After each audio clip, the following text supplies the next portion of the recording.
I got a little bit of a drizzle here this morning. It's kind of like a fog. If y'all actually look from here and look at that grass back there, you can actually see it visibly growing from this far away. It's about this far off the ground, and you can actually see it because there's the ground, and then the grass is growing on top of it. And so the grass is growing very, very, very fast. My cattle are putting on weight. It warmed up a little bit. It's like it's about to be Christmas, and it's 70 degrees outside right now. And so actually right now would be a very good opportunity for me to collect information on my soil, to look through my plant material and collect mineral data on my field if I wanted to. Well, I definitely want to, and I'm going to do that. But here maybe about here later today, I'll probably go out there and I'll take a look at my field and I'll see what's going on. Take a look at the plant material and see what's going on with that. That wasn't something I was planning to do today, but I'll do that today. But when the conditions are like this, it's a very good opportunity to collect soil data, because when it's about 55 to 75 degrees Fahrenheit outside and there's plenty of moisture in the field, like I can see that there's plenty of moisture in the field. And a few days ago, okay, so for about over the last it didn't rain for about 2.5 weeks. It didn't rain for about 2.5 weeks, and then it rained. And when it rained, okay, so water. The thing about soil moisture is that there are many things that affect soil moisture, right? If it's very dry outside, the soil is gonna dry. If it's very hot and dry outside, like very, very low humidity. If there's very low humidity and the temperature's high, the soil will dry out faster. And if it's water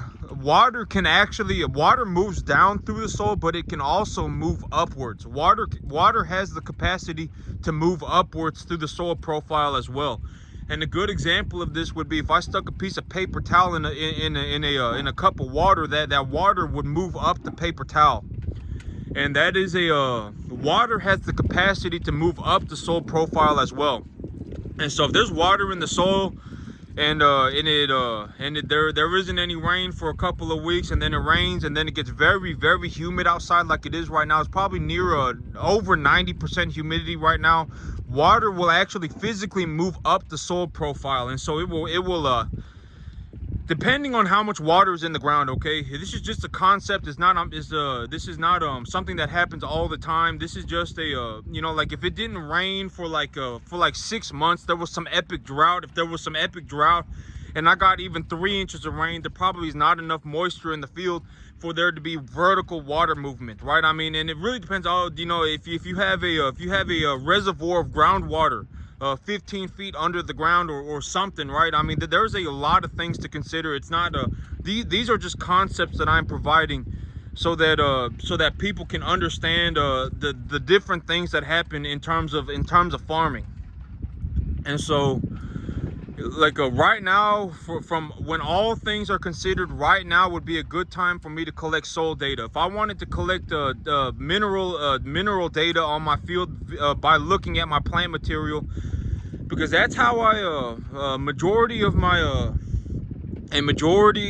I would say actually 100% practically, but I don't really want to say 100% because there may be something that I'm forgetting, but like 99.9999%. Well, actually, I mean, okay, so yeah, I mean, sometimes when when I'm not able to collect relevant soil data, like I'm like, oh well, it's been too hot outside, it's been too dry outside for too long, and and I anticipate that I need fertilizer. At that point, I will not be able to rely on this skill set. I will have to rely on my previous experiences. And that's where things like the data that I've collected in the past come into play. It's like, okay, the soil's too dry. The plants are probably not having a proper metabolic activity. The soil is too dry. The weather is too hot. Whatever, right? I mean, the cultivar of grass is not optimal for this type of growth, or whatever it may be, right? Whatever it may be, at that point I will have to rely on my previous experiences, and I will have to look at the data that I've collected in the past and make the best plan that I can for moving forward. Especially, okay, so a good example of this would be like, okay, let's say I'm in a drought, right? I'm in a drought. It's been dry for about a month, and the weather channel is saying, okay, you're gonna get about 2.5 inches of rain this weekend. There's a massive storm coming through. It's 2.5 inches of rain this weekend. When I go out to my field, I may look at my field and I say, okay, I haven't put fertilizer on my field over the last month because there hasn't been any rain. It's been way too hot to grow anything anyway, but I'm getting 2.5 inches of rain this weekend, and I got a cultivar of grass on this field that if I fertilize it properly, it will continue to grow. So what do I do now? Now that I can't go out onto the field and I can't collect, I am unable to collect relevant data via analysis of the plant material. What do I do at this point, right? What do I do now? And so that would be a very good realistic situation in where I would have to do things like rely on my past experiences. I would not be able to visually analyze plant material to collect data. And so in this situation that I am in now, like I got winter wheat growing on my field. It's been relatively warm. It's been over 55. It's been somewhere between 50 to 75 degrees for about the last week. I have plenty of moisture on the field. I haven't really collected soil data, mineral. I haven't really collected a mineral analysis on my plant material over about the last month because it's been a bit too cold, and I wasn't able to tell. Like, even if it gets too cold, I don't really know if like my plants are having a metabolic issue or if they're having a mineral issue, right? Like if it's 30 degrees outside, if it's 40 degrees outside, the plant may be having metabolic issues because it's too cold, long story short. And so, and if it's dry, it's like, oh, it rained 2 weeks ago and then it dropped to 40 degrees, 30 degrees. Well, I won't be able to look at the plant and go, okay, this plant is having a sulfur phosphorus issue.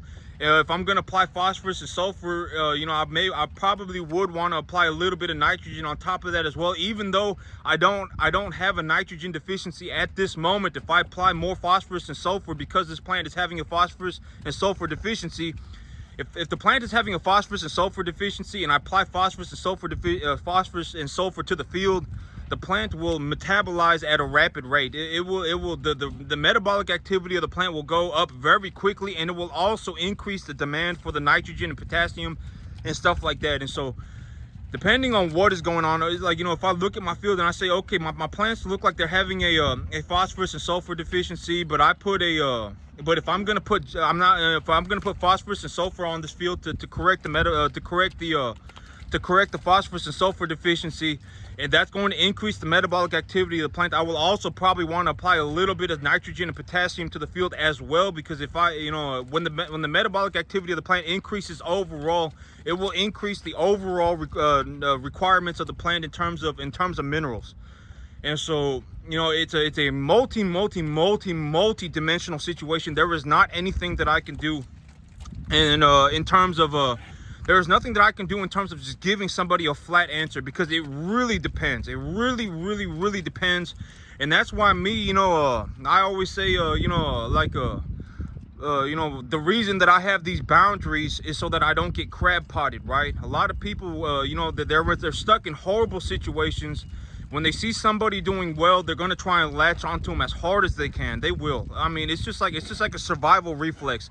It's almost like fawning. Fawning is something that a lot of people do too. They think that if they act like a little baby deer in the woods, that the world will leave them alone, right? They sprawl out into the tall grass. They hope that they never get seen. They act innocent, and if they act like that, then maybe the world will never see them, and the wolves will not come around, right? I mean, that behavior is called fawning. It's like, oh, if I act innocent, if I just sprawl out into the tall grass and I just act like I just lay here like this, then the world won't be able to see me. And I just act innocent and lovable and kind, and then everything will just be okay, right? And that's not how the world works at all. I definitely do not want to get crab potted, because if I get stuck in a situation where someone latches onto me as hard as they can and I have all this stuff to do, it's going to be a major it's going to be a major problem for me, and at the end of the day, I know that this it just is what it is. Okay, if I sit here on my backyard, I'll probably make about $450 a day. And the reason that I make money is because I feed a lot of people. And so objectively, right, like I'm talking about objectively, this is not some subjective thing. It's not like, oh, I imagine that I make money. I've posted pictures of my checks. You know, it's like every time I go and sell animals, I post a picture of my check. I made $7,800 this week. I made $6,500 this week. I made $7,000 this week, right? These are objective numbers. It's not like, oh my God, you know, oh my God, you know, this is not subjective money. This is objective money. 30,000, it's about 30, maybe probably a little bit more than $30,000 a month. And the reason that I make money is because I feed people. And not only do I feed people, I produce a very, very, very high quality beef product. And so, you know, and so objectively, and it's not like I only managed to pull this off one time. I pull this off repeatedly, right? I mean, it's like every time I bring home a check, it's like, dang, this guy just brought home another, you know, a $6,000 check. This guy, you know, I didn't do very good this week and I only made $5,000. Oh, I didn't do very good this month and I made $9,000. I mean, when I do good, I make $32,000. I mean, you know, the money is objective. And so, you know, regardless of opinion, the money is the money, right? And at the end of the day, and farming is not some subjective thing. It's a hard skill. If somebody really set themselves out to learn it, they could learn it. It's not some imaginary pie in the sky type thing, right? It's not like, oh, how are we going to theoretically create like a black hole machine? It's not like that. Farming is a hard skill. You know, you go out there and it's already there. You don't have to make anything. You can make something of something, but you don't really have to really, you know, farming is a hard skill. It's like building a house. You know, farming is something that, you know, it's a hard skill. It can be learned by just about anybody, but it's going to take a lot of time and a lot of effort. I mean, you know, like maybe one day I'll go around and I'll film what the farms around me look like, because I probably make more money on my 10 acres than most people make on even like 250 acres. I probably make more money here than most people do on several hundred acres. And my whole thing about being the best farmer that objectively being the best farmer that I know is like being the prettiest girl in the neighborhood, right? It's like being the prettiest girl in town. The next town is 10 minutes down the road, right? It don't really mean a lot to be the best farmer that I personally know. It don't mean a lot, right? Because if I go 2 towns over, that's 20 minutes away. And you know, there may be somebody out there who is okay, I will say throughout my life, there has been one person, you know, through the thousands and thousands and thousands of farms that I have seen, there has been one person where I'm like, this person is actually a substantially good farmer. Objectively, this person is a good farmer. Like if it was me, well, okay, so the big advantage of me, I know, you know, because you got to always play to your advantages, right? You got to play to your advantages. If you want to win, if you want to win, you need to play to your advantages. I always say it's not good. It's not that important to be good at a lot of things. It's like, oh, I'm good at this, I'm good at that, I'm good at this, I'm good at that. That's not very important. If you're just very good at one thing, like I could be horrible at math, I could be horrible at English, I could be horrible at grammar, I could be horrible at everything. But if I'm an extremely good farmer and I just go out and farm, I can still make a boatload of money. You know, my bank account will still go vertical. And so, you know, it don't really matter that I'm not good at English. It don't really matter that I'm not good at grammar. It don't really matter that I'm not good at math. If I'm very, very, very good at farming and I just go and farm, I can make a drastic amount of money. And, you know, I probably make, you know, because me, when I drive around, I look around, right? I wonder what's going on with this person. I wonder what's going on with that person. I wonder what's going on with this person. You know, this person, they got a field of corn and they're growing corn in Texas. I mean, it's a horrible idea to begin with. And they got a new tractor. I mean, this person is probably borderline, you know, scraping together a living, right? This person would be fortunate to make it. And it goes even as far as, okay, this person is growing corn in Texas. I've watched their crop fail. They can't grow crop for crap. I mean, their crop sucks. They got a new tractor. And, you know, and the corn price, the commodity price of corn has been dropping like a rock out of the sky for the last 2 months. I mean, you know, I'm like, this person probably losing a lot of money. This person probably having a lot of difficulty, right? I mean, objectively, they probably are. And objectively, I more than likely make more money on my 10 acres here than most people do on even 100 acres. You know, I can go around and I can look around and I can see the person's hayfield. I can see whatever they got going on, and I know my numbers. And so when I look at their numbers, or I don't need to look at their numbers to kind of develop an idea of what is going on their property, right? It's not like they're living in some completely separate magical world. Their world, I'm in the same world that they are. And if they got a new tractor and their crop is failing, and their crop failed last year, and they're growing some miserable crop, you know, don't grow.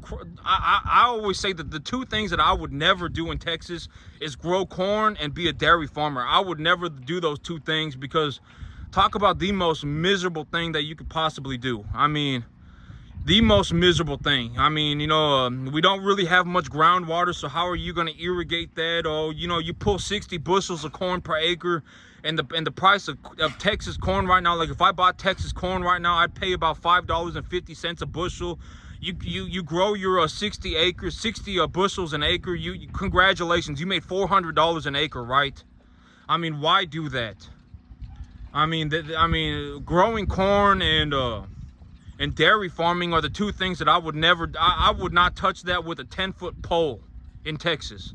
We don't really even have much groundwater. Our summers are blistering hot and dry. I mean, almost everybody here who makes money in Texas, in this area of Texas, is either growing hay or running beef cattle, or growing hay and running beef cattle. Those are the two.